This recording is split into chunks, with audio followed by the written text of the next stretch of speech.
Everyone, ये है full test number 9 का आज का डिस्कशन जो हम लोग करने वाले हैं, पेपर नंबर 9 जो आप दे रहे हो। ओके, तो सबसे पहला प्रॉब्लम जो है यूनिट डायमेंशन से पूछा हुआ है। इसमें बोला क्या गया है कि एक क्वांटिटी है क्यू वी इक्वल टू के P T L to the power alpha, और मुझे इस इंटीजर अल्फा के बारे में बात करनी है। तो कुछ इसमें आइडिया दे रखा है। बोला गया है कि क्यू की कुछ डायमेंशन है। यहाँ पे Q has the dimension of M L minus one T minus one, and V is volume, and P is pressure, T for time and L for length. Okay, और इसमें K के बारे में बात की गई। K is dimensionless constant. तो जब K डायमेंशनलेस है तो उसके बारे में ज्यादा सोचेंगे नहीं। K को हटा दो। मैं ऐसा लिख सकता हूँ क्या, Q into V equal to P T L to the power alpha. तो इसका डायमेंशन लिखो, dimension of Q into dimension of volume equal to dimension of P, dimension of T and dimension of L to the power alpha. ऐसा कर सकते हैं। और हम क्या करेंगे, दोनों साइड L की पावर को कंपेयर करेंगे सो दैट कि अल्फा की वैल्यू मिल जाए। अब यहाँ पे जो क्वांटिटी Q है इसके डायमेंशन पहले लिखो, M L minus one T minus one, M L minus one T minus one into volume. Volume का कितना होगा, L3 equal to P। P का मतलब क्या होता है, P है जो प्रेशर है। प्रेशर का क्या होता है, फोर्स पर यूनिट एरिया। ये आएगा M L minus one T minus two, M L minus one T minus two into यहाँ पर एक टी है। टी फॉर क्या है, टी फॉर टाइम है। टाइम को तो टी रख देते हैं, and L to the power alpha. ये बन गया। तो इसे मुझे सॉल्व करना है। तो यहाँ देखो एल की कितनी पावर है, इधर एल की पावर है टू, और इधर एल की पावर कितनी है, minus one plus alpha. L is equal to alpha minus one. अब इसे कंपेयर कर लो। हम केवल एल में इंटरेस्टेड है, बाकी चीजों में इंटरेस्टेड नहीं है। तो ऐसे देखिए, alpha minus one equal to two, और अल्फा की वैल्यू कितनी हो जाएगी, थ्री हो जाएगी। ये आपका काम हो जाएगा।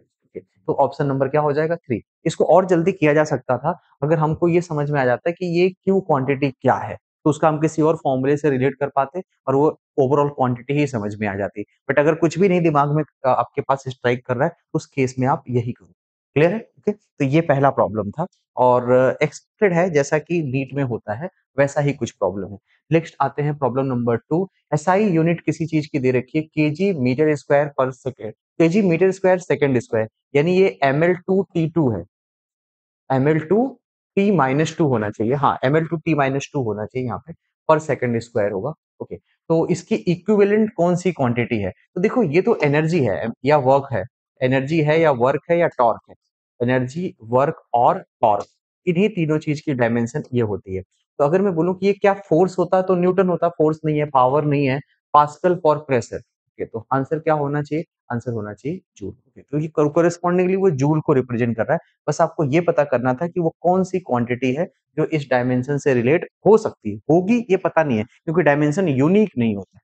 ठीक, अब आते हैं नेक्स्ट प्रॉब्लम क्या है। ये एक फिजन रिएक्शन है यूरेनियम का, और ये यूरेनियम 235 है। इसको न्यूट्रॉन से हम एक्साइट करते हैं जो 236 में कन्वर्ट होता है, और उसके बाद वो ब्रेक होता है। बेरियम और क्रिप्टन के साथ साथ तीन न्यूट्रॉन देता है और कुछ एनर्जी देती है। तो इसमें पूछा गया कि पार्टिकल एक्स क्या है। अगर ये आपको याद हो, ये तो न्यूट्रॉन होते हैं ना भाई, ये क्या होते हैं, न्यूट्रॉन होते हैं। तो यहाँ पे ये क्वांटिटी तो न्यूट्रॉन है।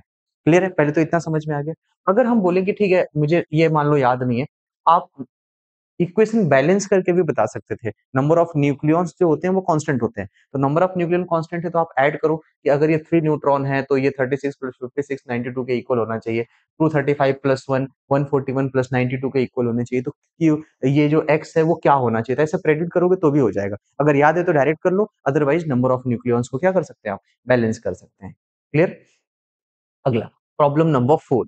इसमें क्या बोला गया, a balloon is moving up with acceleration of 4 metre per second square starting from rest. शुरू में वो रुका हुआ है।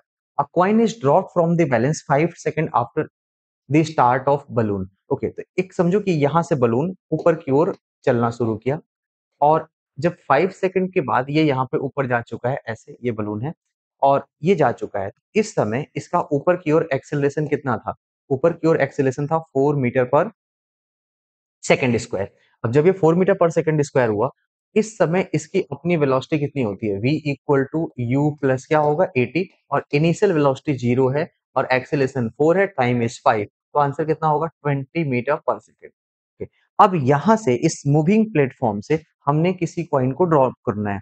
अब ड्रॉप का मतलब तो सिंपल सी बात होती है कि आप समझोगे ड्रॉप मतलब इनिशियल वेलोसिटी जीरो, नहीं, ड्रॉप का मतलब होता है इनिशियल रिलेटिव वेलोसिटी जीरो होती है, मतलब जिस प्लेटफॉर्म से आप चीजों को ड्रॉप करते हो वो उसके रिस्पेक्ट में वेलोसिटी जीरो होती है। जैसे मैं रुका हूं और मैंने किसी चीज को ड्रॉप किया तो मेरी स्पीड जीरो है, तो ड्रॉप पार्टिकल की स्पीड भी क्या होगी, जीरो होगी। अगर मैं रनिंग कर रहा हूँ और मेरी स्पीड 10 मीटर पर सेकंड है और मैंने किसी चीज को ड्रॉप किया तो उस पार्टिकल की भी स्पीड 10 मीटर पर सेकंड होगी। जैसे मूविंग ट्रेन है, आपने मूविंग ट्रेन से कोई चीज ड्रॉप की तो मूविंग ट्रेन की जो स्पीड है ड्रॉप पार्टिकल की वही स्पीड होगी। ड्रॉप का मतलब होता है जिस प्लेटफॉर्म से आपने ड्रॉप किया है उस प्लेटफॉर्म के रेस्पेक्ट में उस पर्टिकुलर बॉडी की ड्रॉप पार्टिकल की इनिशियल वेलोसिटी जीरो होगी। तो अगर वो प्लेटफॉर्म भी रुका हुआ है तो वो जीरो होगा, अगर प्लेटफॉर्म नहीं रुका हुआ तो जीरो नहीं होगा। तो यहाँ पे ये जो प्लेटफॉर्म था वो बलून है और बलून ऊपर जा रहा है with the speed of 20 metre per second, तो जो ड्रॉप कॉइन या पार्टिकल होगा उसकी भी speed 20 metre per second in the same direction होगी। मतलब ये जो पार्टिकल है, ये कॉइन है,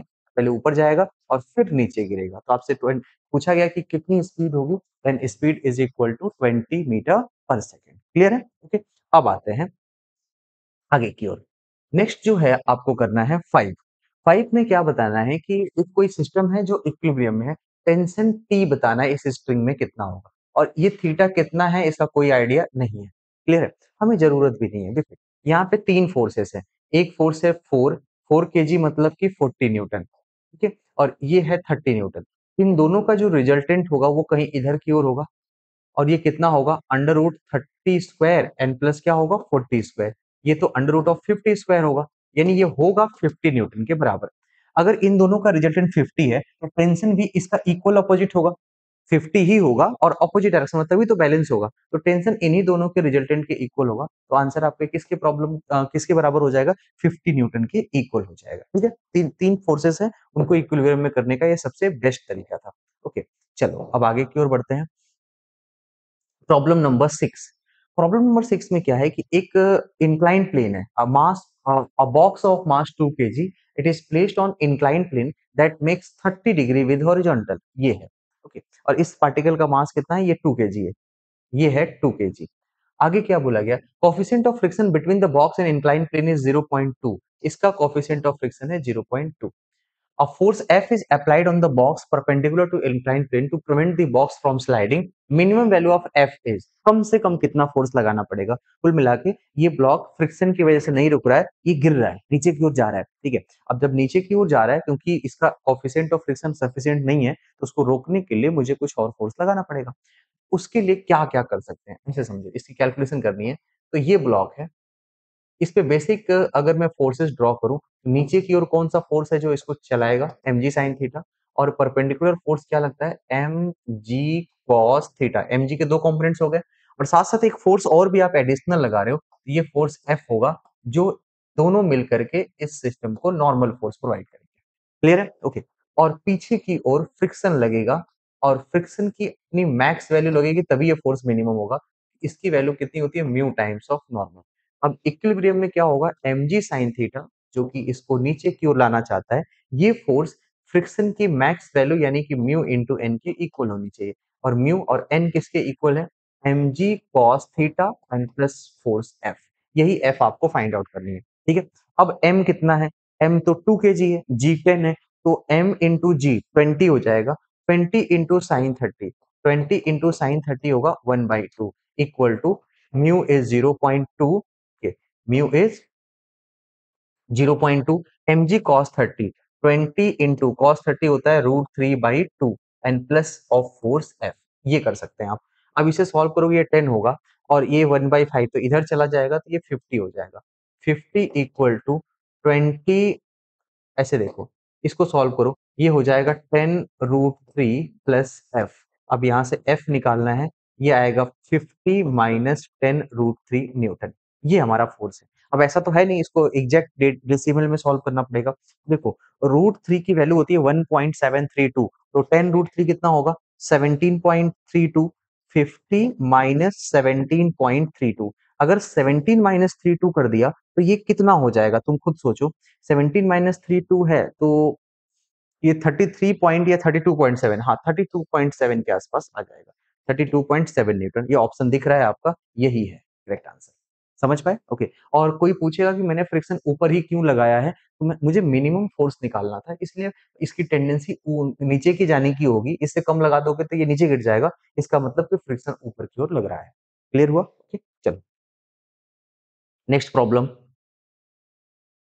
प्रॉब्लम नंबर 7। देखो यहाँ पे एक स्टेटमेंट है, असर्शन और रीजन के बारे में बात करनी है। इन यूनिफॉर्म सर्कुलर मोशन, सबसे पहले यूनिफॉर्म की बात कर रहे हैं। यूनिफॉर्म का मतलब होता है उस चीज की जो जो भी सर्कुलर मोशन हो रहा है उसमें स्पीड कांस्टेंट है। ओके। और जब स्पीड कांस्टेंट है तो बोला tangential acceleration.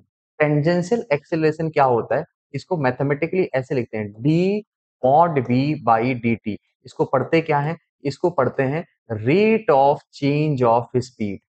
Rate of change of velocity नहीं बोलते हैं, क्या बोलते हैं? स्पीड। मतलब वेलोसिटी के मैग्नीट्यूड का चेंज बताता है टेंजेंशियल एक्सेलरेशन। और बोला क्या गया? यूनिफॉर्म है तो स्पीड कांस्टेंट है, तो टेंजेंशियल एक्सेलरेशन, अब जब स्पीड ही कांस्टेंट है तो इसमें चेंज नहीं होगा, तो टेंजेंशियल एक्सेलरेशन क्या होगा? जीरो होगा। Tangential acceleration of particle is zero, ये पहला स्टेटमेंट तो करेक्ट है। In uniform circular motion tangential acceleration is zero. केवल कौन सा एक्सेलरेशन होगा? सेंट्रीपिटल, जो उसके वेलोसिटी के डायरेक्शन के चेंज होने से आता है, और उसकी वैल्यू आपको याद है, वी स्क्वायर बाई आर या omega square by R. It is always directed toward centre. तो अगर ये v स्पीड से सर्कुलर मोशन हो रहा है तो इसका एक्सेलरेशन सेंटर की ओर होगा, इसका नेट फोर्स सेंटर की ओर होगा। आगे बढ़ते हैं। In uniform circular motion net force on particle is always directed toward centre of circular path. ये भी सही है। ओके, कैसे पता चला? जब एक ही एक्सेलरेशन है तो फोर्स इधर ही होगा ना, यही नेट आपका फोर्स होगा। ओके। अगर स्पीड बढ़ती या घटती तो फोर्स टेढ़ा होता, इन फॉरवर्ड डायरेक्शन और रिवर्स डायरेक्शन, और उसके दो कंपोनेंट्स होते हैं, एक को टेंजेंशियल एक को सेंट्रीपिटल बोलते हैं। लेकिन अभी के लिए तो एक ही है जो सेंटर की ओर है, तो ये दोनों स्टेटमेंट क्या है? करेक्ट है। और करेक्ट होने के साथ साथ एक दूसरे को एक्सप्लेन भी करते हैं। क्लियर? ओके, तो ये स्टेटमेंट दोनों ही करेक्ट है और एक दूसरे को वो एक्सप्लेन भी कर रहे हैं। ठीक है, चलो प्रॉब्लम नंबर नेक्स्ट। इसमें हम क्या करेंगे? 8th प्रॉब्लम की बात कर रहे हैं। एक पार्टिकल है, उसका मास है 2 केजी और उसका पोटेंशियल एनर्जी किसी इक्वेशन के अकॉर्डिंग वेरी कर रहा है। ये है equation X square minus of 2x, ऐसा कुछ है। If total mechanical energy of particle is 8 joule, then maximum speed is, देखो क्या होता है। टोटल अगर मैं पोटेंशियल एनर्जी की बात करूं, टोटल एनर्जी आपको दिया हो गया है, और मैक्सिमम स्पीड बात करें, देखो टोटल एनर्जी जो होती है वो होती है काइनेटिक प्लस पोटेंशियल। क्लियर है? और मुझे स्पीड मैक्सिमम चाहिए, इसका मतलब कि काइनेटिक एनर्जी की मैक्स वैल्यू चाहिए, और काइनेटिक एनर्जी मैक्स तभी होगा जब पोटेंशियल क्या होगा? मिनिमम होगा। तो अगर ये मिल जाता तो स्पीड मिल जाता। कुल मिला के हमें किसी भी तरीके से पोटेंशियल एनर्जी का जो एक्सप्रेशन गिवन है, इससे मिनिमम पोटेंशियल एनर्जी निकालनी पड़ेगी। और मिनिमम पोटेंशियल एनर्जी निकालने के लिए किसी भी चीज की मिनिमा निकालनी है, पहले आप इसको क्या करते हो? डिफरेंशिएट करते हो और उसकी वैल्यू जीरो के बराबर कर देते हैं। तो अगर हम इसको डिफरेंशिएट करें तो ये आएगा 2x minus two and put it equal to zero, क्योंकि हम मैक्सिमम में इंटरेस्टेड हैं। अगर ऐसा है तो सॉल्व करने पे x इक्वल टू 1 मीटर आया। तो ये 1 मीटर वो पोजीशन है जहां पर पोटेंशियल एनर्जी मिनिमम होगी, और पोटेंशियल मिनिमम होगी तो काइनेटिक सबसे मैक्सिमम होगी, तो उससे हमको मैक्सिमम स्पीड मिल जाएगी। तो अभी तो ये पोजीशन निकल के आया। अब कोई पूछे कि ठीक है मिनिमम एनर्जी है कितनी, ये तो बताओ। तो आप x इक्वल टू 1 पुट कर दो, तो यहाँ से 1 स्क्वायर माइनस 2 इंटू 1, क्या ये -1 जूल है? ओके। इस पूरे जो पार्टिकल है उसकी मिनिमम पोटेंशियल एनर्जी है -1 जूल। कहां पर है? x इक्वल टू 1 मीटर पे। तो अभी कहां है उसमें इंटरेस्टेड नहीं है, कितना है इस पे इंटरेस्टेड है। पहले इतना क्लियर हुआ। अब सुनो, कुछ लोग कहेंगे नेगेटिव आया है। हाँ, potential energy negative positive zero कुछ भी हो सकता है, काइनेटिक केवल पॉजिटिव होता है।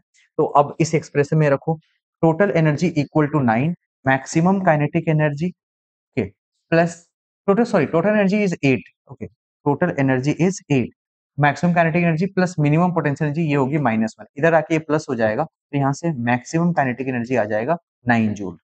ठीक है, और मैक्सिमम काइनेटिक एनर्जी किसके इक्वल होती है? हाफ एम वी मैक्स का होल स्क्वायर। अब यहाँ से ऐसे सॉल्व करो, हाफ मास की वैल्यू बताओ 2 KG into V max square equal to 9, तो ये कैंसिल हो गया। अब यहाँ से वी मैक्स की वैल्यू कितनी आ गई? स्क्वायर रूट ऑफ 9, और ये आंसर आएगा 3 metre per second. Okay, 3 metre per second, option 4 correct हो जाएगा। कुछ लोग इसकी मिनिमम वैल्यू ना निकाल करके उसको डायरेक्ट जीरो मान लेंगे, तो उनका आंसर 2√2 भी आएगा। Okay, तो वो गलत होगा। समझ गए? चलो अगला प्रॉब्लम।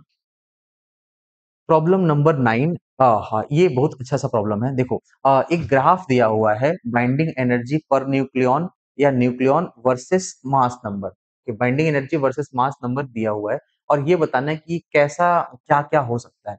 तो ऐसे समझो अब फ्यूजन रिएक्शन के बारे में बात हो रही है। चारों ऑप्शन में फ्यूजन है, एक में फिजन है। होता क्या है कि जब भी कोई चीजें जैसे दो छोटे छोटे न्यूक्लियाई होते हैं, ये कंबाइन करते हैं तो एक बड़ा न्यूक्लियन न्यूक्लियाई बनाते हैं, ठीक है। और ये क्यों बनाते हैं?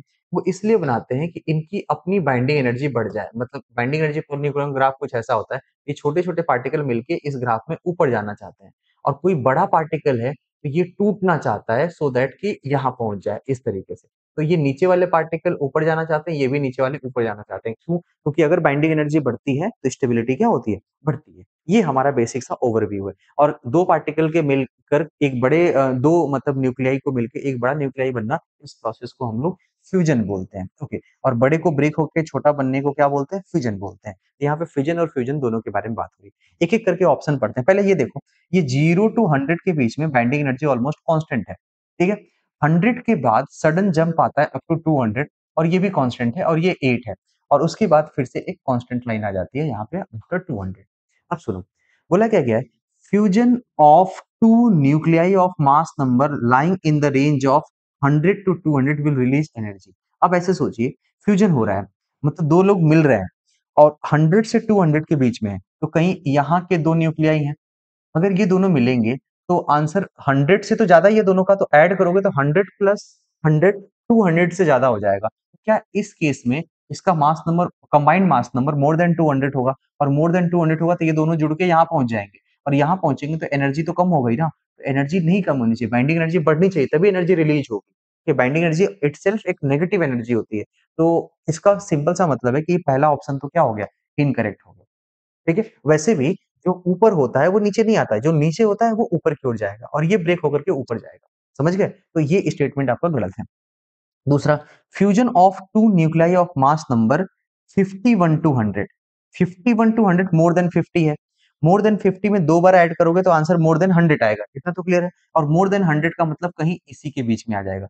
मतलब दो छोटे छोटे न्यूक्लियाई जो इस रेंज में है, वो दोनों कंबाइन करके यहाँ पहुंचना चाहते हैं। तो ये बात तो सही है, इस केस में एनर्जी रिलीज होगी। ऐसे आगे पढ़ लेते हैं।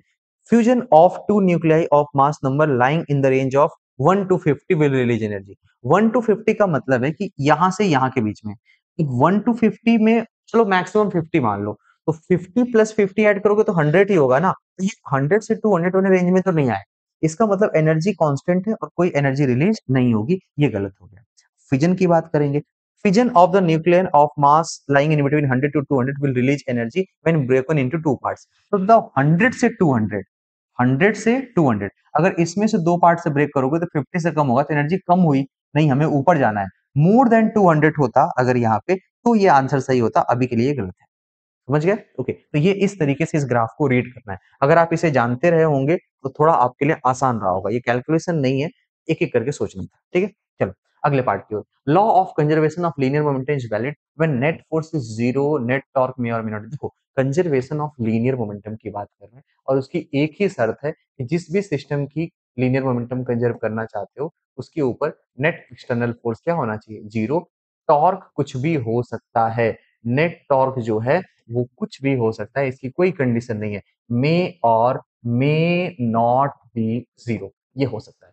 मे or may not be zero. Okay. अगर इसी जगह अगर आपसे कोई एंगुलर मोमेंटम कंजर्वेशन के बारे में बात करें, उस केस में टॉर्क नेट सिस्टम का क्या होना चाहिए? Zero. But F net may or may not be zero. May or may not be zero. समझ गए? इस केस में लीनियर मोमेंटम है तो बोला net force is zero, net torque may or may not be zero, ये सही है। नेट फोर्स जीरो और net torque is non zero, नहीं नहीं नहीं, ये दोनों की कंडीशन नहीं है, पहला ही सही हो जाएगा। जो बेस्ट करेक्ट आंसर है वो आपका फर्स्ट है। क्लियर? चलिए next problem number 12। A rope of negligible mass is wound over a solid cylinder of mass m and radius।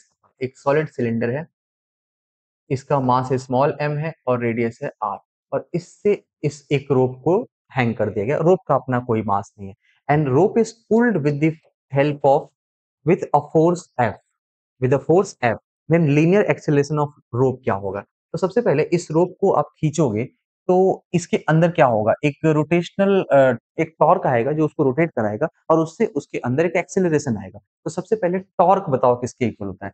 Torque होता है आई अल्फा, और इसकी वैल्यू होगी force multiplied by perpendicular distance. Perpendicular distance radius के equal होगा। मैं centre के about torque लिख रहा हूँ, जो सिलेंडर है उसके सेंटर के अबाउट। अब सिलेंडर जब है उसका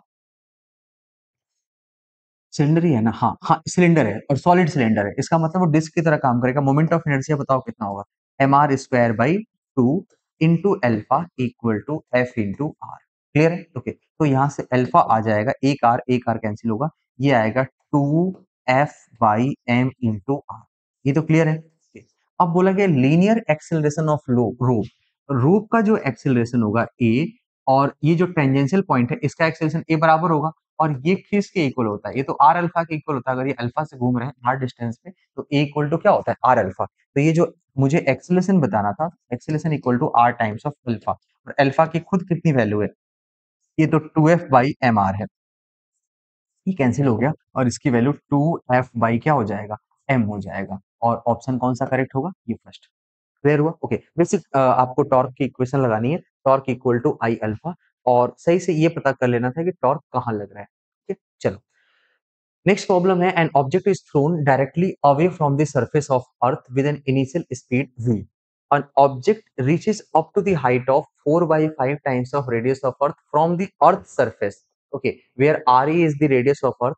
If the escape velocity is ve, then we have to calculate ratio of v divided by ve. ये बताना है। बात सोचो, अगर किसी v स्पीड से किसी पार्टिकल को हम लॉन्च करते हैं और ये ऊपर तक पहुंचता है, तो उस v की वैल्यू कैसे निकालते हैं।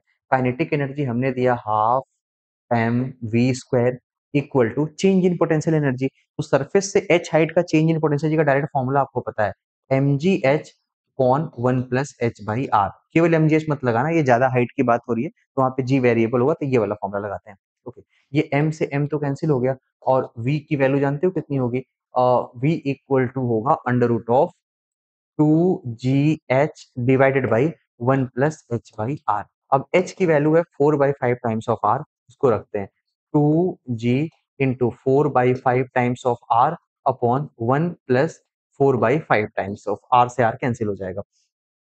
जब इसे सॉल्व करोगे तो ये आ जाएगा 5 + 4 9, 5 कैंसिल होगा, और ये आएगा under root of 8/9 times of G R. ये क्लियर है, 8/9 टाइम्स ऑफ जी आर। अब इस 8 में से हम 4 बाहर ले सकते हैं, और 9 यहाँ से ये 4 और यहाँ पे 3, ये बाहर ले लो, तो ये 2/3 आ जाएगा, और अंडर रूट क्या हो जाएगा 2 जी आर। और अंडर रूट 2 जी आर आपको भी पता है, ये तो escape स्पीड होती है अर्थ सरफेस की। इसका मतलब स्पीड v इक्वल टू आया 2/3 टाइम्स ऑफ escape स्पीड। और हमसे तो ये रेशियो पूछा था v/ve, ये तो किसके इक्वल हो जाएगा, ये 2/3 हो जाएगा। ऑप्शन क्या था, 2/3। क्लियर हुआ? ओके, चलिए आगे की ओर बढ़ते हैं। अगला प्रॉब्लम जो है प्रॉब्लम नंबर 14, बोला क्या गया है कि एक कोई पार्टिकल है जो सिंपल हार्मोनिक मोशन कर रहा है, ठीक है। अब इस सिंपल हार्मोनिक मोशन में उसका अपना एम्पलीट्यूड है ए, और टाइम पीरियड कितना है टी दिया हुआ है, और हमें बताना है time required by it to travel directly from x equal to -a/2 to +a/2। मतलब एक एसएचएम हो रहा है ऐसे समझिए, और ये इसकी मीन पोजीशन है, और ये दोनों इसकी एक्सट्रीम पोजीशंस हैं। ये x इक्वल टू -a है, और ये x इक्वल टू +a है, और ये x इक्वल टू 0 है। और एक पार्टिकल है जो यहाँ पे है x इक्वल टू -a/2, और यहाँ से चलना शुरू करता है, और यहाँ पहुंच चलेगा x इक्वल टू कहाँ पे, +a/2 पे, यहाँ जाएगा।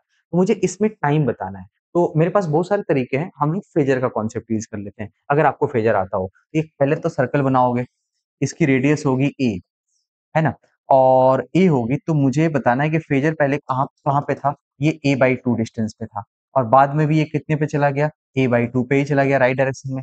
जब ये a/2 पर चला गया, तो इसका मतलब ये एंगल कितना होगा, ये 60 डिग्री होगा, और ये भी एंगल कितना होगा, 60 डिग्री होगा। तो ये फेजर तो ट्रैवल यहाँ से यहीं किया है ना पार्टिकल, जब इतना ही ट्रैवल किया है तो ये टोटल एंगल कितना हो गया, 60 डिग्री, क्योंकि टोटल 180 है, तो 60 निकल गया तो 60 बचा। अब सोचो 360 डिग्री ट्रैवल कितने में करता है, टी टाइम में। 60 डिग्री कितने में चलेगा, ये टी डिवाइड बाई 6, बस इतना ही कॉन्सेप्ट था। ये 60 डिग्री चला है, तो 60 डिग्री चलने में कितना टाइम लगता है, टी डिवाइड बाई 6। एकदम यूनिटरी मेथड की कितने में कितना बताना है। अगर ओवरऑल सर्कल बनाने में टी टाइम लगता है, T is the time period, then 60 degree travel करने में कितना टाइम लगेगा। आइए स्टेटमेंट करेक्ट के बारे में बात करते हैं। All the particles between two consecutive notes vibrate in the same phase. मतलब ये वेव और स्टैंडिंग वेव का टॉपिक है। इसमें ऐसा बोला गया कि एक कोई स्टैंडिंग वेव है, ये नोड है और ये भी एक नोड है और ये भी एक नोड है। देखो इस स्ट्रिंग का वाइब्रेशन कैसे होता है, कुछ इस तरीके से होता है। तो ये सारे लोग एक फेज में क्या करते हैं, वाइब्रेट करते हैं, सबकी फेज सेम होती है और ये सारे लोग एक फेज में वाइब्रेट करते हैं। बट प्रॉब्लम क्या होता है कि जो अपोजिट लूप्स होते हैं, एक ऊपर होता है तो एक नीचे होता है, इनके इनके बीच का फेज डिफरेंस होता है 180 डिग्री या ऑपोजिट फेज होता है। ये बेसिक सा आइडिया है जो हमें पता होना चाहिए। अब देखो, all the particles between two consecutive nodes vibrate in the same phase. Between two consecutive nodes, मतलब एक नोड और दूसरे नोड के बीच में जितने भी पार्टिकल्स हैं, दे ऑल आर, मतलब एक लूप के जितने पार्टिकल्स हैं, they all are oscillating in same phase. Okay, now particles on either side of nodes, either side of node means two different loops they are vibrating in opposite phase. हाँ, ये भी सही है, इनके बीच का फेज डिफरेंस 180 है, 180 को हम ऑपोजिट बोलते हैं, एक ऊपर होगा तो दूसरा नीचे होगा। ओके, तो ये दोनों ही स्टेटमेंट क्या है, करेक्ट है। Both statement 1 and 2 are correct. Clear, ये याद होना चाहिए, फैक्ट है। टॉपिक है स्टैंडिंग वेव का। अगला प्रॉब्लम आपसे पूछा गया है, in a given figure the center of a small conducting loop b lying in the axis of, ये छोटा सा लूप है, इसका सेंटर इसके बड़े वाले लूप के सेंटर एक्सिस पे लाई करता है। एंड दोनों की जो एक्सिस है ये म्यूचुअली परपेंडिकुलर, ये ऐसा है तो इसकी एक्सिस कुछ इस तरीके से, मतलब एक लूप ऐसा है और एक हॉरिजॉन्टल इस तरीके से लूप बना हुआ है, ऐसा कुछ है। हमसे क्या बोला गया है, anti clockwise when view from side A current in the loop A start increasing, इस लूप में करंट इंक्रीज करता है, तो इससे एसोसिएटेड जो मैग्नेटिक फील्ड होगा वो भी क्या करेगा, इंक्रीज करेगा। तो इसके अंदर कोई इंड्यूस करंट होगा या नहीं होगा, इसके बारे में बात करना होगा, अगर होगा तो किधर होगा। सबसे पहले ये सोचो, because of current in loop ए में कुछ इस तरीके की करंट हो रही है और हमारे यहाँ पास लूप भी कुछ ऐसा रखा हुआ है, तो इस करंट से मैग्नेटिक फील्ड ऐसी आएगी और मैग्नेटिक फील्ड इस तरीके से आएगी, तो इस पे पैरेलल हो गई ना, इस लूप की क्या हो गई, पैरेलल। और जब पैरेलल होगा तो इस लूप में कोई फ्लक्स नहीं होगा, जब जब तक ये मैग्नेटिक फील्ड लाइंस इसके अंदर से पेनिट्रेट करके ना जाए। जब फ्लक्स ही जीरो है तो करंट यहाँ पे कुछ भी हो, answer is always zero.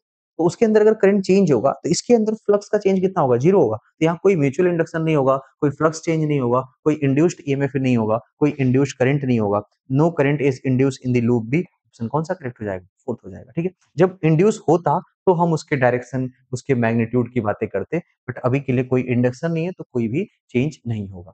Percentage change in the internal energy when gas is cooled from 927 to 27। देखो पहली बात तो इसको केल्विन में लिखो, 927 प्लस 273, ये कितना आ जाएगा, ये आ जाएगा 1200, ये 1200 केल्विन है। और दूसरा क्या है, दूसरा है 27 degree Celsius plus 273 is equal to 300 kelvin. Okay, तो 1200 से 300 आ गया। और इंटरनल एनर्जी की बात करनी, internal energy directly related to temperature होता है, तो जितना चेंज इंटरनल एनर्जी में होगा उतना ही टेम्परेचर में भी होगा। तो हमसे पूछा गया percentage change in internal energy into 100, ये पूछा गया। हम निकालेंगे परसेंटेज चेंज इन टेम्परेचर। अब चेंज इन टेम्परेचर कितना है, फ्रॉम 1200 टू 300, तो चेंज कितने का आया, चेंज आया 900 upon initial value is 1200 multiplied by 100। ये कैंसिल कर दो और आंसर आ जाएगा 900 बाई 12, और इसे सॉल्व कर लो, ये आपका आंसर दे देगी। ठीक है, ये 75 के आसपास आ जाएगा। हाँ, 75% का चेंज होगा, बस इतना ही करना था, इससे ज्यादा आपको कुछ नहीं करना था। Internal energy of gas is directly related to temperature. देखिए, from the figure describing photoelectric effect in we infer correctly that कि क्या क्या हो सकता है। यहाँ पे दो मटेरियल है, एक है सोडियम और एक है एल्युमिनियम, दोनों की स्टॉपिंग पोटेंशियल वर्सेस फ्रीक्वेंसी का कर्व गिवन है आपको। ठीक है, ठीक है। और ऑब्वियस सी बात है कि इनका जो स्लोप होता है वो दोनों का सेम होता है और इंटरसेप्ट अलग अलग होगा, और ये इंटरसेप्ट कहीं ना कहीं वर्क फंक्शन को रिप्रेजेंट करता है, ये वैल्यू थ्रेशोल्ड फ्रीक्वेंसी को रिप्रेजेंट करती है। अगर आपको बेसिक्स आइडिया है तो सोचो, ये बोला गया है sodium and aluminium both have same threshold frequency, गलत है ये। इसका 5 है, इसका 10 है, तो दोनों की सेम थ्रेशोल्ड फ्रीक्वेंसी तो नहीं होगी। Now coming to the next one, maximum kinetic energy for the both of the metals depends linearly on frequency. Yes, obvious सी बात है, maximum kinetic energy stopping potential ही होता है। अब स्टॉपिंग पोटेंशियल 2 है तो ये देखो, या फिर 3 है तो ये तो लीनियरली ही इंक्रीज कर रहा है, ग्राफ स्ट्रेट लाइन, तो ये लीनियर इंक्रीज हो रहा है with the frequency. Now stopping potential is the same for sodium and aluminium for the same frequency, नहीं, अगर किसी पर्टिकुलर फ्रीक्वेंसी की बात करते हैं यहाँ पे, तो ये देखो इसकी स्टॉपिंग पोटेंशियल ये है और दूसरे की स्टॉपिंग पोटेंशियल ये है, तो दोनों का वैल्यू अलग अलग है, सेम ग्राफ नहीं है, इसलिए ये गलत हो गया। Aluminium is better photo sensitive material than sodium, aluminium is better, नहीं ये गलत है। क्यों गलत है ये समझिए। बेटर फोटोसेंसिटिव मटेरियल का मतलब है कि उसकी थ्रेशोल्ड फ्रीक्वेंसी कम होनी चाहिए और इजीली इलेक्ट्रॉन वहां से निकलना चाहिए। बट यहाँ तो एल्युमिनियम में और मुश्किल हो रहा है इलेक्ट्रॉन को निकालना, सबसे आसान सोडियम से निकल रहा है, तो हमें ऐसा बोलना चाहिए sodium is better photosensitive material then aluminium, सही होता। यहाँ पे ये भी गलत होगा, तो ऑप्शन आपका सेकंड ही करेक्ट। समझ पाए? चलो नेक्स्ट प्रॉब्लम की तरफ बढ़ते हैं। प्रॉब्लम नंबर 19 बोला क्या गया है कि एक डाइपोल यहाँ पर है, एक डाइपोल यहाँ पे, दोनों एक दूसरे से 180 डिग्री पे रखे हुए हैं। Torque experience by dipole 2 is, और एक दूसरे डाइपोल से, तो एक बात बताओ, इसकी वजह से इलेक्ट्रिक फील्ड तो इधर होगी ना ऐसे, और इसका डाइपोल मोमेंट इधर है P2। ओके, अब डाइपोल मोमेंट इधर है, इलेक्ट्रिक फील्ड इधर है, तो टॉर्क क्या होता है, P क्रॉस E या PE साइन थीटा। अब साइन जब 180 होगा या जीरो होगा, ये वैल्यू तो जीरो होगी, टॉर्क भी जीरो होगा। ऑप्शन क्या हो जाएगा, फर्स्ट ही करेक्ट हो जाएगा, इसमें कोई टॉर्क नहीं आएगा। हाँ कोई एंगल होता तो उस केस में टॉर्क आता, ठीक है, तो उस केस में उसकी वैल्यू निकालनी होती, प्लस माइनस करते हैं हम लोग। Now in a simple two lens refracting microscope, दो लेंस मतलब एक तरीके से कंपाउंड माइक्रोस्कोप है, एक ये लेंस है और एक ये लेंस है, दोनों लेंस मिल करके किसी भी माइक्रोस्कोप के लिए काम करते हैं कि ये ऑब्जेक्ट होता है और इसकी इमेज हम लोग यहाँ पे बनाते हैं, रियल इन्वर्टेड एंड मैग्नीफाइड, और फिर इसको ये वर्चुअल इरेक्ट और मैग्नीफाइड यानी कि इनलार्ज बना करके और बताता है हम लोग को कि क्या क्या होगा। ठीक है, कुछ ऐसा ऐसा। तो ये फाइनल इमेज बनती है यहाँ पे इस तरीके से बड़ी इमेज। तो ये पहला जो लेंस होता है इसको हम लोग ऑब्जेक्टिव लेंस बोलते हैं और इसको हम लोग क्या बोलते हैं, आई लेंस। हमसे क्या पूछा गया, microscope the intermediate image, intermediate image का मतलब ये वाला है जो कि ऑब्जेक्टिव लेंस, ये ऑब्जेक्ट का जो लेंस पहली इमेज बनाई गई है उसके बारे में बात करनी है। वो कैसा होता है, वो होता है रियल। अब जब रियल बनेगा तो इन्वर्टेड बनेगा और साथ साथ मैग्नीफाइड, तो पहले तो रियल इन्वर्टेड और मैग्नीफाइड इमेज बनाता है ये, इसको ये इंटरमीडिएट इमेज की प्रॉपर्टी है। और फिर इस इमेज को ऑब्जेक्ट बना करके virtual erect and magnified image और बनाया जाता है, तो ओवरऑल दो बार मैग्निफिकेशन होता है। हमें इंटरमीडिएट के बारे में बात करनी है, ऑप्शन नंबर कौन सा करेक्ट हो जाएगा, थर्ड करेक्ट होगा। ठीक है, चलिए प्रॉब्लम नंबर नेक्स्ट, क्या बात करनी है, steel wire of length 4.9 metre and cross section 3 into 10 to the power minus 5 meter square stretched by the same amount as the copper wire of length 3.5 meter and cross section area। ये दोनों की length आपको अलग अलग दे रखी है, area अलग अलग दे रही है, अंडर गिवन लोड्स, यानी लोड भी सेम है, लोड भी क्या है, सेम है। रेशियो ऑफ यंग्स मॉडुलस, तो तुम ऐसे समझो यंग्स मॉडुलस क्या होता है, stress by strain, okay, force by area into delta L by L, यही होता है ना, एफ एल बाई वाई ए। ये इस तरीके का फॉर्मूला होता है। हमें क्या क्या सेम बताया गया है, क्रॉस सेक्शन एरिया सबका अलग अलग है, फोर्स सेम है, ओके, और क्रॉस सेक्शन एरिया डिफरेंट है, same amount, stretch by same amount, मतलब डेल्टा एल भी सेम है, ये भी सेम है। It means Young's modulus is directly related to L by E, बस ये कर सकते हैं। अब दो वायर्स हैं, एक स्टील है, तो आप ऐसे लिखो Young's modulus of steel by Young's modulus of copper equal to length, length of steel by length of copper into area का उल्टा ratio, area of copper by area of क्या होगा, स्टील। इस तरीके से सॉल्व कर लेंगे। अब लेंथ ऑफ स्टील कितना है ये बताइए, length of steel is 4.9 metre और ये कितना होगा 3.5 metre, okay, into area of copper 4 into 10 to the power -5, unit same है तो मैं 3 इंटू 10 टू द पावर -5, ये सब कैंसिल हो जाएंगे, ये देखो, ओके, तो ये 49/35 हो जाएगा, 49/35 इंटू 4/3, 7 से कैंसिल होगा, ये बनेगा 7/5 इंटू 4/3। अब ये कितना हो जाएगा, ये हो जाएगा 28/15, ये स्लाइटली लेस देन 2 होगा, लेस देन 2 का मतलब क्या हो जाएगा, हाँ 1.9, क्लियर हुआ, ओके। वो 30 होता तो 15 divide by 13 divide by 30 divide by 15 तो आंसर 2 आता, बट 2 से कम आएगा, 1 तो आ नहीं रहा है, तो 1.9 मैंने लगा दिया, समझ गए, ओके। बेसिक फॉर्मूला आपको यूज करना था, इसमें और कुछ खास तो नहीं था, ओके। चलो नेक्स्ट प्रॉब्लम की ओर बढ़ते हैं। 22, इसमें एक मैच द कॉलम के बारे में बात करनी है और ये पढ़ते हैं, hydraulic lift razor blade on the, okay, dam of reservoir is made thick at the bottom, basic सी बातें हैं, बहुत सारे बेसिक बेसिक चीजों को जोड़ा गया है, कुछ कहीं ना कहीं फ्लूइड से रिलेटेड है। Archimedes principle, Pascal's law, surface tension and pressure. Hydraulic lift किस पे काम करता है, हाइड्रोलिक लिफ्ट काम करता है पास्कल्स लॉ पे, ये तो सबको पता है, ओके। तो ए का जो होगा वो क्यू होगा, ए का मैच होगा क्यू, तो ए का पी है, ए का क्यू, ए का क्यू, ए का, पहला ऑप्शन गलत हुआ, बस एलिमिनेशन से जाना सबसे आसान होता है। अब कोई एक ब्लेड है that can be float on the surface of water filled in a tree. ये तभी पॉसिबल है, ये कोई स्मॉल चाहे नीडल का फ्लोटिंग हो गया या इंसेक्ट या मॉस्किटो की फ्लोटिंग हो गई या कोई भी ऐसा ऑब्जेक्ट जो हल्का है और जो पानी के ऊपर फ्लोट कर रहा है, तो बायंसी की वजह से नहीं होता है, वो बिकॉज ऑफ सरफेस टेंशन होता है। तो इसका जो करेक्ट मैच होगा बी का, वो तो आर होगा। बी का आर होगा, ये बी का पी है, ये गलत हो गया। बी का पी है, ये गलत हो गया। तो ऑप्शन कौन सा सही है? थर्ड ही करेक्ट है। बाकी आगे हम नहीं जाएंगे। हाँ, लेकिन आप ये बोल सकते हो कि डैम जो होता है, उसका जो रिजर्वायर होता है नीचे पतला मोटा बनाया जाता है।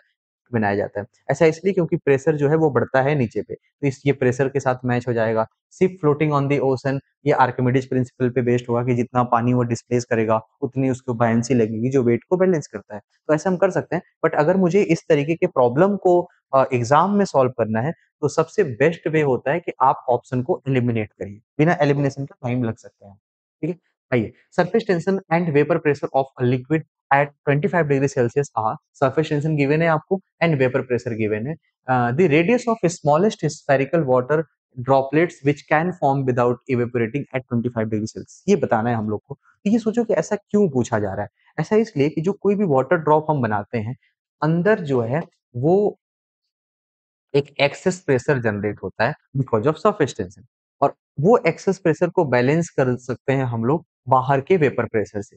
ठीक है, ओके। तो जितना छोटा आप ड्रॉप बनाएंगे उतना ज्यादा प्रेशर होगा, और उतना ज्यादा प्रेशर होगा तो बाहर से अगर उतना प्रेशर नहीं लगेगा तो इक्विलिब्रियम में नहीं होगा, तो वो क्या करेगा, ब्रस्ट कर जाएगा। ठीक है, ओके। तो वो नहीं होना चाहिए। उस केस में हम लोग इसके अंदर का जो एक्सेस प्रेशर है 2T/R बाहर के वेपर प्रेशर के इक्वल होना चाहिए। और वेपर प्रेशर को हम किसके इक्वल लिख रहे हैं? P। तो हमें रेडियस की बात करनी है, ये तो 2T/P हो जाएगा। अब इसकी कैलकुलेशन करनी है। 2, सरफेस टेंशन कितना है? सरफेस टेंशन है 8 multiplied by 10 to the power -2 upon pressure is 2.5 into 10 to the power 3। अब आप इसे कैलकुलेट कर लीजिएगा, ओके, और यहाँ से आंसर आ जाएगा। ये 8 इंटू 2 16 हो जाएगा, और ये 2.5 है, तो ये 6 पॉइंट समथिंग आ जाएगा, या 64 दिख रहा है मुझे। हाँ, वही आपका आंसर हो जाएगा। ठीक है, एक बार कैलकुलेट कर लेना, मेरी कैलकुलेशन पे मत जाना, ये कैलकुलेशन है, ये बेसिक सा फॉर्मूला है। 40/R, कुछ लोग बोलेंगे क्यों नहीं लगाया सर आपने? 40/R इसलिए नहीं लगाया क्योंकि ये ड्रॉप बना रहे हैं, बबल नहीं बना रहे हैं। ठीक है, तो 40/R नहीं लगाना है, 2T/R लगाना है। ओके, चलिए अगले प्रॉब्लम की ओर। प्रॉब्लम नंबर 24, ये बहुत बेसिक सा प्रॉब्लम है। देखो, बोला गया कि दो चार्जेज हैं ए एंड बी, और इन एक के ऊपर चार्ज है Q और दूसरे के ऊपर चार्ज है -Q, और किसी सेपरेशन पे रखे हुए हैं। तो इनके बीच में फोर्स कितना लगेगा? F इक्वल टू के Q1 Q2/R²। Q1 Q2 दोनों सेम है, तो मैंने KQ²/R² कर दिया। क्या हुआ, इस चार्ज से ये जो Q चार्ज था, इसको इसका कुछ चार्ज उठा के 20% चार्ज उठा के मैंने इसको दे दिया, इसको -Q को। तो जब 20% दोगे तो इसके ऊपर क्या बचेगा? 20% मतलब 0.2 Q, तो ये बचेगा 0.8 Q, और इसके ऊपर क्या हो जाएगा? इसने रिसीव किया है, लेकिन ये नेगेटिव था। अब ये फिर से हो जाएगा माइनस ऑफ 0.8 Q। ये समझे आप? एक प्लस था, एक क्या था? माइनस था। तो -Q प्लस 0.2 इज -0.8। -0.8 को 4/5 क्यों लिख सकते हैं, और इसको माइनस ऑफ 4/5 क्यों लिख सकते हैं। अब जो नया फोर्स होगा F dash for the same distance, ये आ जाएगा K Q1 4/5 Q, और Q2 भी 4/5 Q है, इसका होल स्क्वायर बाई क्या होगा? R²। अब ये 4 का स्क्वायर क्या होता है? 16/25 K Q²/R²। ये KQ²/R² होता है। F dash is equal to 16/25 times of क्या होगा? F होगा। और ऐसा कोई ऑप्शन है? जी हाँ, ये नया फोर्स पूछा है, 16 बाई क्या हो जाएगा? 25। डन, ठीक है। तो ये बस चार्जेस चेंज करने से, बेसिक कूलम्स लॉ का प्रॉब्लम है। ठीक है, चलिए। 25, बोला क्या गया है? Angle between the dipole moment and electric field at any point on equatorial plane. ऐसे समझिए कि ये डाइपोल है, और ये इसकी इक्वेटोरियल प्लेन है, और ये एक्सियल एक्सियल लाइन है। तो मुझे यहाँ पे इलेक्ट्रिक फील्ड की बात करनी है। यहाँ पर इलेक्ट्रिक फील्ड तो इस डाइपोल से ऑपोजिट डायरेक्शन में होता है, एक्सिस अलोंग P होता है, और इक्वेटोरियल पे अपोजिट होता है। तो इस P और E के बीच का कोई एंगल पूछे, तो इसका आंसर तो 180 डिग्री होगा, और ऑप्शन कौन सा करेक्ट होगा? पहला ही करेक्ट होगा। ठीक है, चलो। प्रॉब्लम नंबर 26, असर्शन रीजन के बारे में बात करनी है। When battery remains connected, electric potential energy will increase if dielectric material is inserted between the plates of capacitor. सबसे पहले ये समझना है, बैटरी रिमेन्स कनेक्टेड का क्या मतलब? बैटरी जब कनेक्टेड है किसी भी कैपेसिटर या किसी भी चीज से और अगर आप उस सिस्टम में कोई चेंज कर रहे हैं तो सब कुछ चेंज हो जाएगा, एक चीज नहीं चेंज होगा, वो है पोटेंशियल डिफरेंस। पोटेंशियल डिफरेंस नहीं चेंज होता है। ओके, बैटरी का काम ही क्या है? To maintain constant potential difference. Okay, तो बैटरी अपना कांस्टेंट पोटेंशियल डिफरेंस मेंटेन करके रखेगा। और बात हम क्या कर रहे हैं, एक डाइलेक्ट्रिक मटेरियल डालते हैं, तो डाइलेक्ट्रिक मटेरियल डालोगे तो जो नया सी होगा, कैपेसिटेंस होगा, के टाइम्स ऑफ सी होगा। इसका मतलब तो सी तो इंक्रीज किया, कैपेसिटेंस इंक्रीज किया, और हमें बात किसकी करनी है? पोटेंशियल एनर्जी की। पोटेंशियल एनर्जी किसके इक्वल होता है? Half C V square. V same है, वी सेम है, और अगर हम सी को इंक्रीज करते हैं, in that case potential energy भी क्या होगा? इंक्रीज होगा। अब पढ़ो इस ऑप्शन को, when battery remains connected electric potential energy will increase if dielectric material is inserted between the plates of capacitor. पहला तो सही है। Now, coming to the reason, when battery remains connected, charge on the plate of capacitor remains same। नहीं, charge same नहीं होता है। क्या same होता है? Potential difference. ठीक है, ओके। कैसे पता चला मुझे? एक तो पोटेंशियल मुझे पता है बैटरी से सेम होता है, और ये फॉर्मूला होता है ना, Q equal to C V. अगर V सेम है, V तो सेम है, चा कैपेसिटेंस कांस्टेंट नहीं है यहाँ पे, हमने सिस्टम में ही चेंज कर दिया, हमने डाइलेक्ट्रिक डाल दिया, तो इस केस में सी क्या होगा? सी चेंज होगा, और सी के चेंज होने से ये फॉर्मूला वैलिड रहे, इसलिए इस क्यू को भी क्या होना पड़ेगा? चेंज होना पड़ेगा। क्यू चेंज होता है, ये कांस्टेंट नहीं होता है, तो इस केस में केवल असर्शन ट्रू है, रीजन आपका क्या हो जाएगा? फॉल्स हो जाएगा। ठीक है, आइए नेक्स्ट प्रॉब्लम आपसे पूछा गया, टू पैरेलल प्लेट्स जिनकी कैपेसिटी है 8 microfarad each are connected in parallel to 10 volt battery. Now the plate separation in one of the capacitor is reduced to 40% of its initial value, the increase in the total charge store in the capacitor. ये हमें बताना है। ठीक है, ये हम लोग को क्या करना है? बताना है। सबसे पहले तुम ऐसे सॉल्व करो कि ये इनिशियल कंडीशन 8 माइक्रोफैराड और एक और 8 माइक्रोफैराड है, ये दोनों ही पैरेलल में कनेक्टेड है। ये माइक्रोफैराड है, सॉरी, माइक्रोफैरड माइक्रोफैरड, एंड ये कनेक्टेड है with the help of with the battery of 10 volt. Okay, तो पहले इसका सी इक्विवेलेंट बताओ कितना होगा? इक्विवेलेंट कैपेसिटेंस 8 प्लस 8 कितना हो जाएगा? 16 microfarad, and charge store equal to क्या होगा? Q equal to C V. अब सी कितना है? C is 116 into V is 10, ये आ जाएगा 160 माइक्रो कूलम। ये आ गया इनिशियल चार्ज। अब हमें इंक्रीज इन चार्ज के बारे में बात करनी है। बोला क्या गया? किसी एक कैपेसिटर में चेंज किया गया, उसके प्लेट सेपरेशन को 40% कर दिया गया, तो जो सी डैश है वो epsilon not a by D होता है, और डी की जगह पुरानी वैल्यू का 40% 0.4 डी हो जाएगा। ओके, तो ये हो जाएगा सी डिवाइड बाई 0.4, और सी डिवाइड बाई 0.4 को तुम समझो, ये इसको हम ऐसे लिख सकते हैं 2/5, तो ये आ जाएगा 5/2 टाइम्स ऑफ सी। ओके, पहले सी था, अब वो 5/2, केवल एक की बात कर रहे हैं। 5/2 टाइम्स ऑफ सी, सी कितना था? सी तो 8 था, तो 5/2 टाइम्स ऑफ सी 8। अब ये सॉल्व करोगे, ये आएगा 20 माइक्रोफैरड। और अब सेटअप तुम्हारा कुछ ऐसा हो जाएगा कि ये तो 8 माइक्रोफैरड था ही था, इसमें कोई प्रॉब्लम नहीं है, और एक जिसमें हमने चेंज किया है सेपरेशन, अब वो बन गया 20 माइक्रोफैरड, और अब हमने इसको बैटरी से कनेक्ट किया, बैटरी अभी भी सेम है 10 वोल्ट की। तो अब बताओ इसका इक्विवेलेंट कैपेसिटेंस कितना होगा? ये 20 हो गया, और 8, ये तो 28 हो गया माइक्रोफैरड। अब नया चार्ज कितना होगा? नया चार्ज है new capacitance multiplied by potential difference, it is going to be 280 micro coulomb. Okay, तुम ऐसा सोचो, पहले कितना था? 160 माइक्रो कूलम, और बाद में कितना हो गया? 280। आपसे चेंज पूछा गया था कि चार्ज में कितना चेंज होगा, Q डैश माइनस Q, ये कितना आएगा? 280 micro coulomb minus of 160 micro coulomb, ये आंसर आ जाएगा 120 माइक्रो कूलम। ये है आपका करेक्ट आंसर। समझ गए? ओके, तो 120 माइक्रो कूलम, और ऑप्शन नंबर कौन सा करेक्ट है? सेकंड। क्लियर हुआ? ओके, तो ये था आपका प्रॉब्लम, आपको बस पेशेंस के साथ चीजों को सॉल्व करते रहना है, आंसर मिल जाएगा। चलिए, प्रॉब्लम नंबर 28। 28 में क्या पूछा गया? एक गैल्वेनोमीटर कॉइल है जिसका रेजिस्टेंस दे रखा है 20 ohm, and meter shows full deflection, मतलब मैक्सिमम गैल्वेनोमीटर करंट दे रखा है। गैल्वेनोमीटर का रेजिस्टेंस गिवन है 20, मैक्सिमम गैल्वेनोमीटर करंट ये गिवन है, और ये है 0.2 एम्पियर। समझ पाए?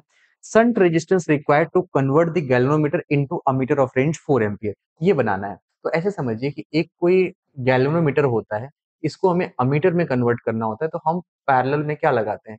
एक शंट लगाते हैं एस। ओके, और इसमें करंट आई जाता है, जो फुल इस करंट है, तो इसके अंदर जाएगा तो आई जी, इससे ज्यादा जाएगा तो ये खराब हो जाएगा, और रिमेनिंग करंट जो है आई माइनस आई जी, ये संट में जाना चाहिए और इसी की वैल्यू आपसे पूछी जाती है।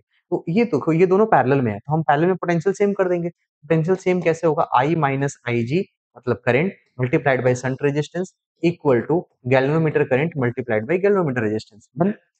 तो जो पूरा करंट है वो तो 4 एम्पीयर है, इसको लिख दो 4 minus IG galvanometer current is 0.2 multiplied by shunt resistance that we have to calculate equal to galvanometer current 0.2 into shunt resistance sorry G G कितना है? G is 20 okay. जब ये 20 है तो अब इसे सॉल्व करो, ये आ जाएगा 2 into 2 ये तो 4 आ जाएगा ओके। और ये कितना होगा? ये 3.8 होगा। ऐसे इज इक्वल टू 4 बाई 3.8 या फिर 40 बाई 19 सॉरी 40 बाई 38 40 बाई 38 और ये आ जाएगा 20 by 19।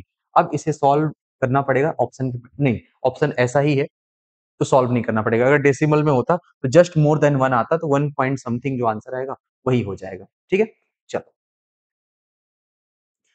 Next. Two wires A and B of equal masses of the same metal are taken. The diameter of wire A is half of the diameter of wire B.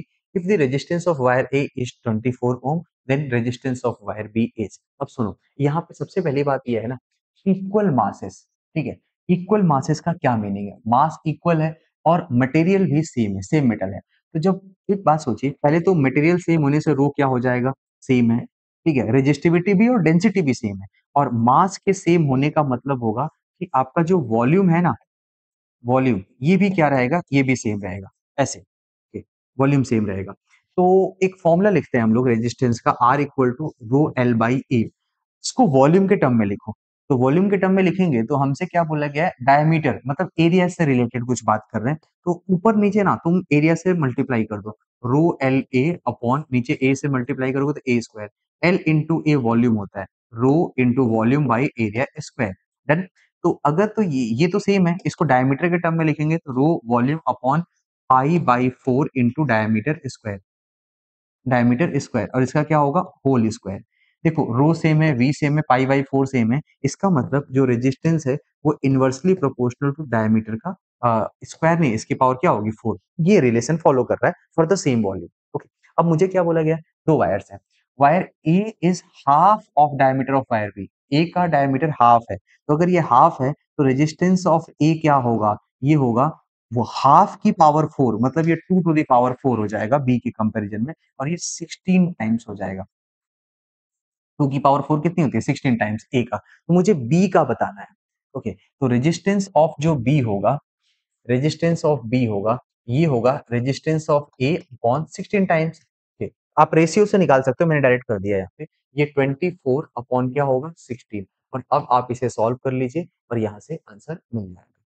ठीक है, ये 1.5 आ रहा है, ठीक है, ये 1.5 ओम हो जाएगा। क्लियर है? Okay, R1 by R2। यहाँ ध्यान रखना था वॉल्यूम सेम है तो आप इस फॉर्मूले से नहीं जा सकते। L1 बाई L2 मत कर लेना, ए का स्क्वायर कर लेना। हाँ, अगर लेंथ रेशियो दिया होता तो मैं इस फॉर्मूले को लेंथ के टर्म में चेंज कर देता, बट अभी एरिया के बारे में बात हुई थी तो मैं इसको एरिया के टर्म में चेंज किया हूँ। नेक्स्ट प्रॉब्लम देखो, एक करंट आ रहा है और यहाँ से करंट जा रहा है, मुझे यहाँ पे मैग्नेटिक फील्ड के बारे में बात करनी होगी। हाँ, मैग्नीट्यूड ऑफ मैग्नेटिक फील्ड क्या करोगे? सबसे पहली बात, इस वायर की वजह से जीरो होगा, इस वायर की वजह से जीरो होगा, मुझे केवल ये सर्कुलर आर्क है ना, इसी की मैग्नेटिक फील्ड निकालनी पड़ेगी। पूरे सर्कल का जो मैग्नेटिक फील्ड होता है वो कितना होता है?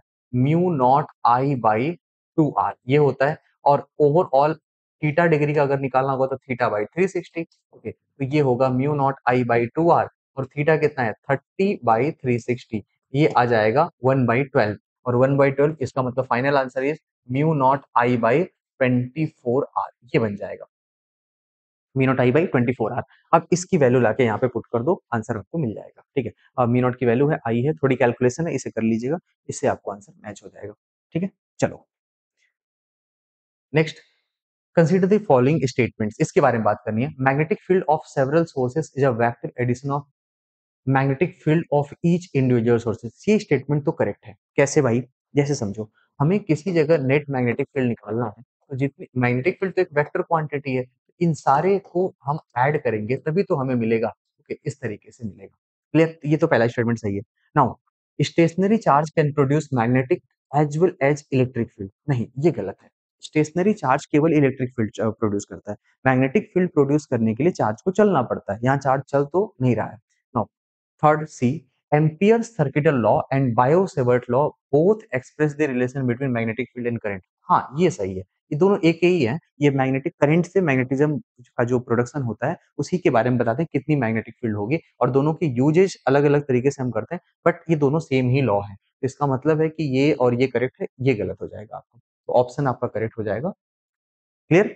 चलो, अगला प्रॉब्लम। नेक्स्ट जो है इसके बारे में बात करनी है। एक करंट कैरिंग लूप है। इसकी एरिया गिवन है। Area, okay, it is kept inside a magnetic field which is normal to the plane. मतलब फ्लक्स तो है, फ्लक्स जीरो नहीं है। The magnetic field changes from 4 tesla to 2 tesla in 2 milliseconds. In 2 milliseconds. If resistance of loop is 4 ohm, then power consumed in the loop is. Resistance 4 है, power बताना है। सबसे पहले तुम ईएमएफ निकालो। ईएमएफ क्या होता है? Change in flux upon time कितना लिया गया है। चेंज इन फ्लक्स क्या होगा? बी इंटू ए होता है। एरिया तो सेम है, मैग्नेटिक फील्ड चेंज हो रहा है, ओके, और upon time interval delta T. Area की वैल्यू कितनी है? 0.02 इंटू मैग्नेटिक फील्ड का change from 4 tesla to 2 Tesla.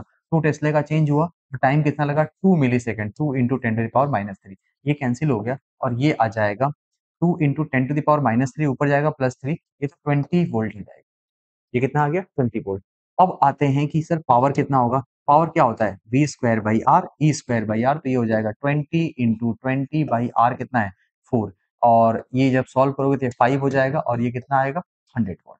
Clear है? कैलकुलेशन आप लोग खुद से कर लेना। ये यही दिया गया है, ये बेसिक सी बात थी। ओके, एक ईएमएफ निकालेंगे और पावर निकालने के लिए normal formula V square by R या आई स्क्वायर आर कर सकते थे। ठीक है, आई स्क्वायर आर मैंने इसलिए नहीं किया कि टाइम निकालना पड़ता और बाकी चीजें होती। अब देखो, एक कंडक्टिंग लूप है और ये एक लॉन्ग स्ट्रेट वायर, ये लूप है और इस स्ट्रेट वायर के साथ रखा हुआ है। If current in the straight conductor start increasing with time, current अगर इंक्रीज होगा तो पहले ऐसे समझो, इसकी वजह से एक मैग्नेटिक फील्ड बना होगा, ऐसे इस तरीके से सर्कल बना होगा।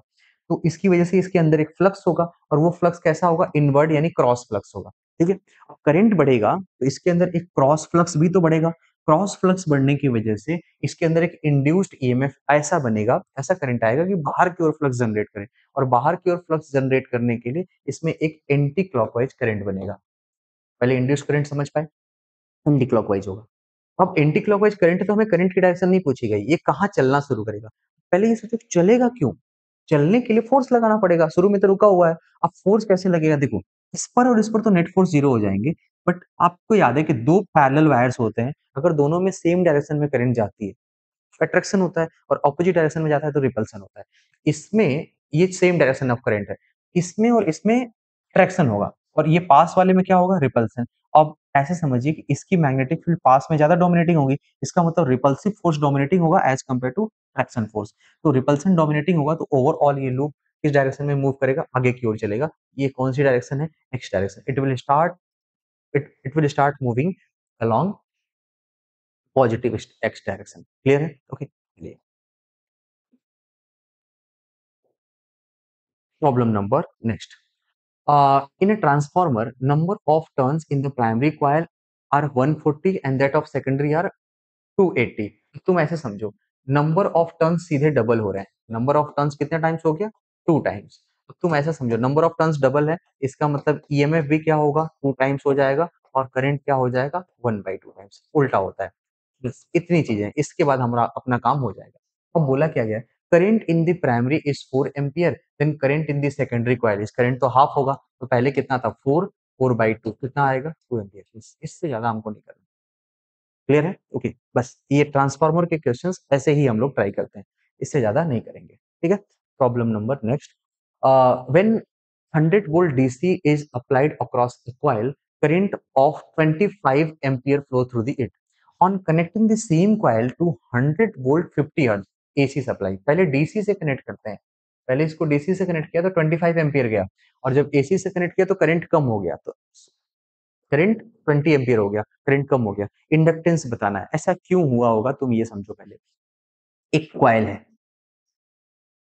कॉइल तो बना हुआ है किसी वायर से ही, तो इसके अंदर इंडक्टेंस की भी प्रॉपर्टी होती है और साथ साथ रेजिस्टेंस की भी होती है। ये एक्चुअल में आरएल होता है। जब हम डीसी से कनेक्ट करेंगे तो इस एल का कोई मतलब नहीं होगा, तो ये प्योर आर हो जाएगा।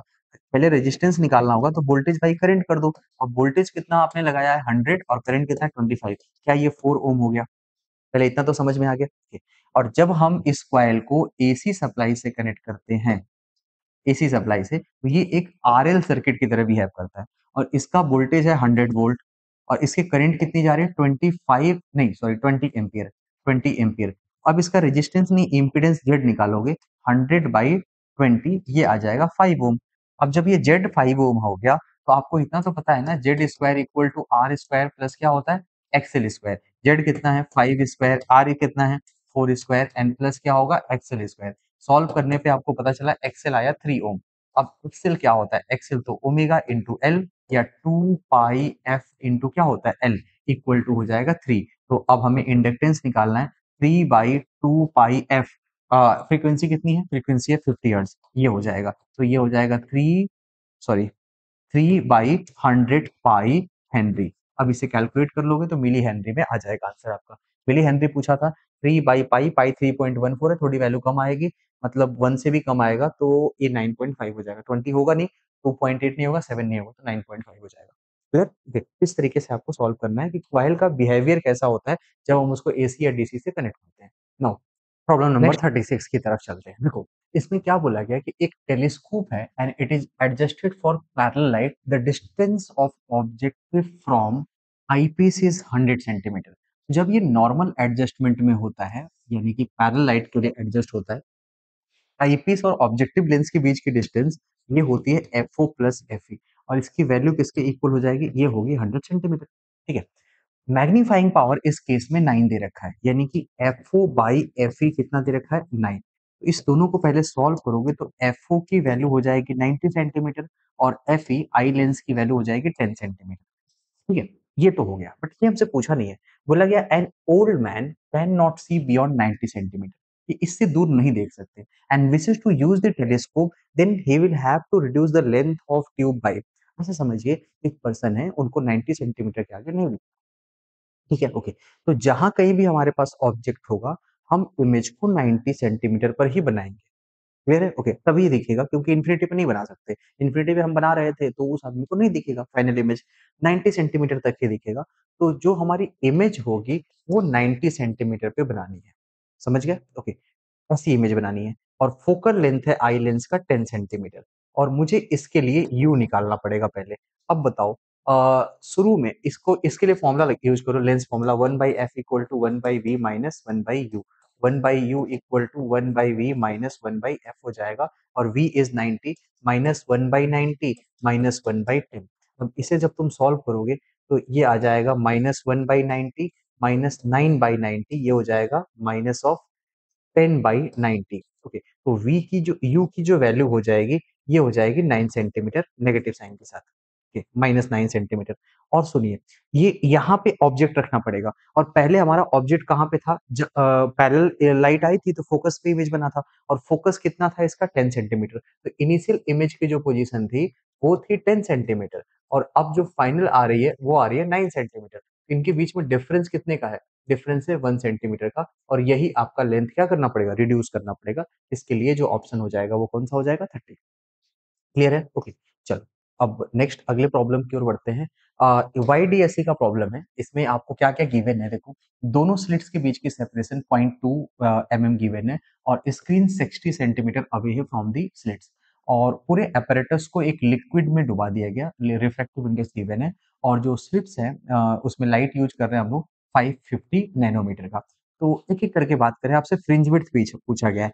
फ्रिंज विड्थ बीटा क्या होता है? Lambda capital D by small d। But problem ये है कि किसी मीडियम में है तो इसको म्यू से भी क्या करेंगे? डिवाइड करेंगे। अब लैम्ब्डा की वैल्यू कितनी है? 550 नैनोमीटर। इसको हम 5.5 into 10 to the power -7 metre लिख सकते हैं। Okay, capital D is 60 centimetre, 0.6 metre upon mu. Mu is 11 divided by 9 multiplied by small D कितना है? 0.2 mm। 0.2 into 10 to the power -3। ये कैंसिल होगा और यहाँ 3 जाएगा और ये 9 भी ऊपर चला जाएगा तो ये हो जाएगा 5.5 into 3 into 9 upon 11 into 10 to the power क्या होगा? -7 और 10 टू द पावर क्या होगा? +3। अब आपको इसे सॉल्व करना है। ये बन जाएगा 5 और ये 15 into 9 135 into 10 to the power -4 metre. 135 into 10 की पावर -4 मीटर। अब इसे सॉल्व करेंगे, 135 तो केवल एक ही ऑप्शन में है, तो यही आपका क्या हो जाएगा, करेक्ट आंसर आ जाएगा। ठीक है, ओके। चलिए अब अगले पार्ट की ओर बढ़ते हैं। नेक्स्ट नेक्स्ट है 38। उसमें बोला क्या गया है कि एक पार्टिकल है, इसका मास गिवन है और इसकी वेलोसिटी गिवन है। ये चल रहा है moving with the velocity and wavelength associated with the particle is nearly. Wavelength lambda क्या होता है, de Broglie wavelength h upon p होगा, h upon m into v। h की वैल्यू है 6.6 into 10 to the power -34 upon mass is 10 to the power -30 multiplied by velocity 10 to the power 4। इसे जब तुम solve करोगे तो ये आएगा 6.6 into 10 to the power 4 and 4, ये आएगा -8 मीटर। या फिर आप इसे ऐसे बोल सकते हैं 660 into 10 to the power -10 metre. या फिर अगर एंगस्ट्रॉम में लिखें तो ये 660 एंगस्ट्रॉम, ये आपका एक ऑप्शन बन जाएगा। क्लियर है, ओके। तो ये बेसिक सा प्रॉब्लम था और इसमें फॉर्मूला यूज करना था आपको, एक लाइन फॉर्मूला अगर आप यूज कर पाते तो सही होता। अगले पार्ट की ओर बढ़ते हैं। देखो, हमारे पास क्या है कि दो अलग-अलग वेवलेंथ ऑफ लाइट यूज़ कर रहे हैं, 200 एंड 600 नैनोमीटर। किसी मेटल पर maximum velocity of the photo electron produced due to one is one third of the maximum velocity of the second जो जो भी प्रोड्यूस कर रहा है, then work function of the metal क्या होगा। ऐसे समझिए, मैक्सिमम काइनेटिक एनर्जी यानी कि हाफ एम वी स्क्वायर किसके इक्वल होता है, energy H C by lambda minus of work function. ये तो सबको पता है। तो इसमें क्या होगा, दो अलग-अलग वर्क फंक्शन है और स्पीड वन थर्ड है। ऐसे सोचो, इनका रेशियो ले लो, दो बार में इस इक्वेशन को लगाते हैं और रेशियो लेते हैं। रेशियो लेंगे तो ऐसा आएगा V1 by V2 whole square. इसकी वैल्यू एक्चुअल में आएगी 1/3 स्क्वायर। 1/3 होता है 1/9 और ये हो जाएगा H C by lambda one minus five upon H C by lambda two minus five. तो इसी इक्वेशन को दो बार लिख दिया। फाइव सेम है, एच सी सेम है, केवल लैम्डा लैम्डा चेंज होगा। अब इसे थोड़ा क्रॉस मल्टीप्लाई करो और सॉल्व करो, तो ऐसा आएगा H C by lambda two minus five equal to 9 times of H C by lambda one minus of 9 five. ये इधर आके प्लस होगा, 8 five equal to 9 H C by lambda one minus of H C by lambda two. और यहाँ से कुछ common आएगा तो 5 इक्वल टू हो जाएगा एच सी बाई 8 और 9 by lambda one minus one by क्या होगा लैम्डा टू। अब लैम्डा वन लैम्डा टू की ये वैल्यूज है, इन्हें पुट करते हैं। ओके, तो 5 work function equal to H C by 8। मुझे एच सी की वैल्यू नहीं पुट करनी क्योंकि एच सी के टर्म में ही केवल लैम्डा सॉल्व करना है। 9 बाई लैम्डा वन 600 नैनोमीटर, तो 6 इंटू 10 टू द पावर 7 हो जाएगा। ऊपर -7 होगा, ऊपर जाके +7 और यहाँ पे क्या होगा minus 1 by lambda two 1/2 into 10 to the power 7। Okay, अब 7 तो यहाँ से बाहर आएगा, H C by 8 into 10 to the power 7। 9/6 को 3/2 माइनस 1/2, ये तो 1 हो गया। ये क्या बन गया 1, तो यही आपका आंसर है H C by 8 into 10 to the power 7 joule. ये एसआई यूनिट में सब कुछ रखा है, तो आंसर किस में आएगा, जूल में आ जाएगा। ठीक है, अगले पार्ट की ओर बढ़ते हैं। Problem number 40। देखो, बोला क्या गया है कि एक इलेक्ट्रॉन है, तीन एनर्जी लेवल्स हैं और वहां से डी एक्साइट हो रहा है 3 ई से ई में, 3 ई से ई में। तो एनर्जी का डिफरेंस है delta E equal to 2 E, 3 E minus E 2 E. और इससे कुछ वेवलेंथ एमिट हो रहा है एच सी बाई लैम्डा, तो यहाँ से आपको लैम्डा मिलेगा H C by 2 E. Okay, फिर क्या बोला गया कि जब इलेक्ट्रॉन एमिट होगा 5 इलेक्ट्रॉन डी एक्साइट होगा 5 e/3 टू ई, इसके बीच में इसका एनर्जी डिफरेंस किसके इक्वल होगा, इसका एनर्जी डिफरेंस होगा 5 e/3 माइनस e/3। क्या ये 2 e/3 हो जाएगा नया डेल्टा ई, ये हो जाएगा 5/3 ई और माइनस ऑफ ई, ये आ जाएगा 2 e/3 और इसकी value H C by lambda dash हो जाएगी। तो अगर कोई पूछे लैम्डा डैश किसके इक्वल है, तो एच सी बाई 2 ई और इंटू क्या हो जाएगा 3। और एच सी बाई 2 ई तो ऑलरेडी हमने निकाल रखा था, ये कितना आया था लैम्डा, ये बन जाएगा 3 टाइम्स ऑफ लैम्डा और 3 टाइम्स ऑफ लैम्डा ये आपका ऑप्शन हो जाएगा। ठीक है, चलिए अगले पार्ट की ओर बढ़ते हैं। अगला प्रॉब्लम है 41। देखिए, number of silicon atom per metre cube आपको गिवन है 5 into 10 to the power 28 and this is doped with arsenic. Arsenic का मतलब है आर्सेनिक पेंटावेलेंट है, जब ये आएगा तो इलेक्ट्रॉन की कंसंट्रेशन बढ़ा देगा। तो एक्स्ट्रा जो इलेक्ट्रॉन की कंसंट्रेशन है वो ये हो जाएगी, इसकी पहले वैल्यू लिख दीजिए Ne equal to 4.5 into 10 to the power 21 per metre cube. The ratio of number of electron to number of hole after doping, ये क्या होगा, ये पूछा गया है। तो एक बात बताओ, इलेक्ट्रॉन तो मुझे पता है, बस होल निकालना है। अब होल कैसे निकालें? इसमें थर्मली जनरेटेड इलेक्ट्रॉन्स इतने हैं, मतलब यही है number of intrinsic charge carrier. हम यूज करेंगे law of mass action. Law of mass action क्या होता है? ni square equal to N E multiplied by N H, और मुझे एन एच निकालना है, तो ये हो जाएगा N I square by N E. और एन आई कितना है? 1.5 इंटू 10 टू द पावर 16, इसका होगा whole square by number of electrons, ये होगा 4.5 इंटू 10 टू द पावर 21। इसे सॉल्व कर लोगे, ये आंसर नहीं है, आंसर होगा N E by N H. तो पहले इस एन एच की वैल्यू लाके एन ई से डिवाइड करनी पड़ेगी, तब ऑप्शन आएगा। थोड़ी कैलकुलेशन है, कर लीजिएगा। ठीक है, चलिए नेक्स्ट पार्ट की ओर बढ़ते हैं। अगला जो पार्ट है, इसमें एक लॉजिक गेट है और उसके बुलियन एक्सप्रेशन के बारे में बात करनी है। तो देखो यहाँ पे क्या होगा, यहाँ से कोई एक सिग्नल आया ए, ओके, और यहाँ से क्या आ रहा है? बी का बी। ऐसे ही ए का निगेशन है और बी आपका सिग्नल आ रहा है। अब यहाँ पे एंड गेट है, तो इन दोनों का प्रोडक्ट होगा, तो ये हो जाएगा ए इंटू बी बार, और ये क्या होगा? ए बार इंटू बी।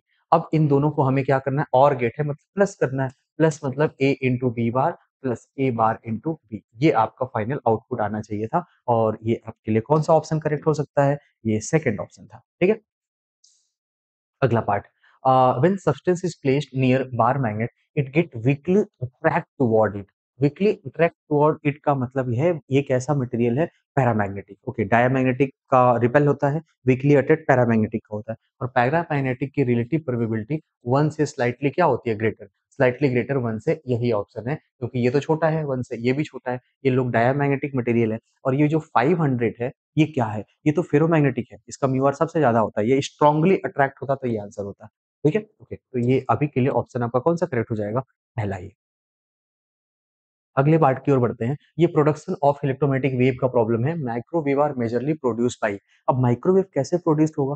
तो accelerated motion of charge conducting wire, charge in a conducting wire, hot body molecule, नहीं नहीं, हॉट बॉडीज एंड मॉलिक्यूल ये भी नहीं होगा, ये कन्विंसिंग आंसर नहीं है। Special vacuum tube such as magnetron, ये सही है, और साथ साथ इसके पास कुछ स्पेशल डायोड्स होते हैं, उससे भी ये प्रोड्यूस होता है। ठीक है, तो ये आपको याद रखना है, एनसीईआरटी में लिखा हुआ है, वो सब याद करो तो ठीक है। स्पेशल लैंप भी नहीं सही है, लैंप से हम लोग सोडियम लैंप और बाकी लैंप होते हैं, उससे हम विजिबल लाइट बनाते हैं लैब में। और हॉट बॉडी जो रेडिएशन होता है वो इंफ्रारेड रीजन का होता है। तो ओवरऑल ये आपको याद होना चाहिए कि कौन सी चीजें कैसे प्रोड्यूस होती हैं। ठीक है, ओके, चलो अगला, नेक्स्ट पार्ट जो है, इसमें क्या दिया गया है कि वायर है, इसकी लेंथ गिवन है, इसकी रेडियस गिवन है और इसका मास गिवन है, और बोला गया कि मैक्सिमम परसेंटेज एरर डेंसिटी में कितना होगा, इसके बारे में बात करनी है। ऐसे समझिए, सबसे पहले परसेंटेज एरर इन लेंथ निकाल लो, कितना होगा? Delta L by L into 100।